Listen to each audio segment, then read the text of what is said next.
the bell icon on the YouTube app and never miss another update.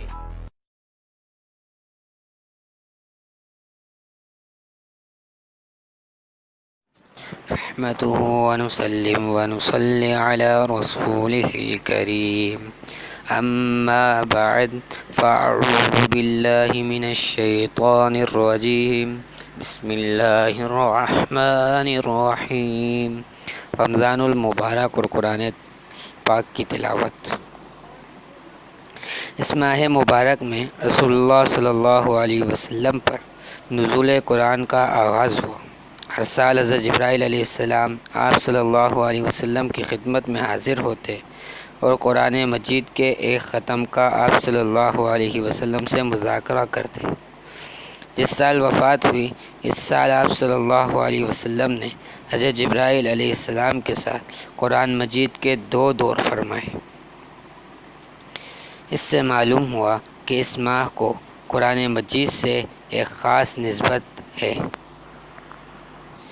اسی لیے اس مہینے میں خاص طور پر تراویح کی نماز رکھی گئی کہ اس میں پورا قرآن مجید ختم کیا جائے۔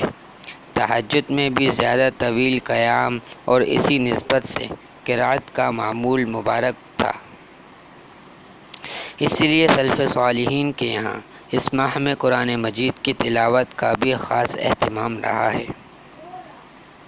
اس لیے جہاں رمضان کے دن روزے کے نور سے منور ہو، وہی رمضان کی راتیں تلاوت قرآن سے آباد ہونی چاہیے۔ یہ ہماری کم نصیبی ہے کہ خدا کی آخری اور کائنات میں موجود واحد سچی کتاب اس امت کے پاس ہے، جس کا حق یہ تھا کہ مسلمان کا کوئی دن اس کی تلاوت سے خالی نہ ہو، لیکن صورتحال یہ ہے کہ پورا سال گزر جاتا ہے اور بہت سے بے توفیقوں کو قرآن مجید کے ایک ختم کی توفیق بھی میسر نہیں ہوتی۔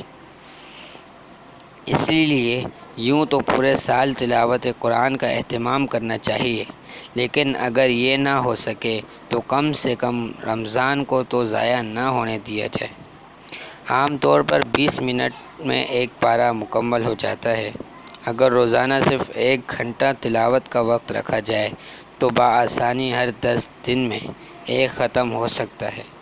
اس کے ساتھ ساتھ اگر کسی وقت میں 1 گھنٹہ قرآن کی ترجمے و تفسیر کے مطالعے کے لیے بھی رکھا لیا جائے تو یہ کیا کہنا ہے۔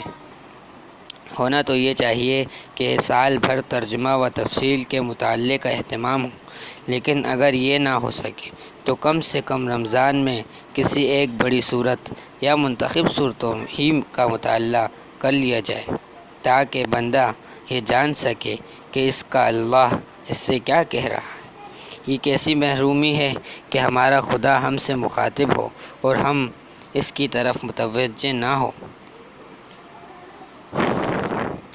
وہ ہم سے بات کرے اور ہم اپنے کان بند کر لیں، اس کا کلام اپنی جلوہ فرمائیوں کے ساتھ ہم پر اشکار ہو اور ہم اپنی آنکھیں موند لیں۔ کیا اس سے زیادہ حق ناشناسی کی بھی کوئی اور مثال مل سکتی ہے؟ وآخر دعوانا الحمد للہ رب العالمین۔